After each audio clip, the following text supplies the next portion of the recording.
community journalism na pakikiramay, no, doon sa nationwide, pakikisama dito sa nationwide Vigil for Justice. Today is the day that we mark the first month anniversary of the most unspeakable atrocity committed against Filipino journalists, together with those who set out to fulfill an electoral right in Maguindanao.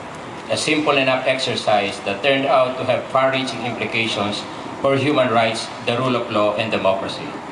Today, as we stand resolute in shouting, "Never again," we do so with the hope that our call for justice for the Maguindanao massacre victims and their families does not fall on deaf ears.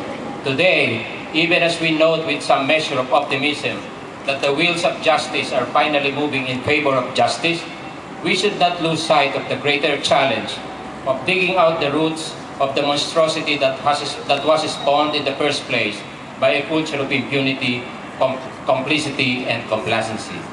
Today, as we closely watch and monitor the prosecution of the case, we also appeal to all citizens to do the same, not only in the sense of civic spiritedness, but to show that we truly and deeply care where this country is going.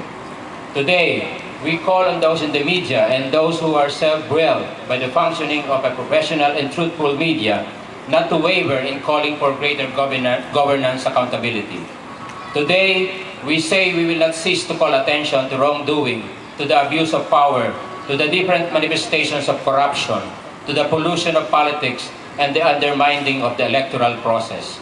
Today, we renew our demand for the dismantling of private armies and political dynasties.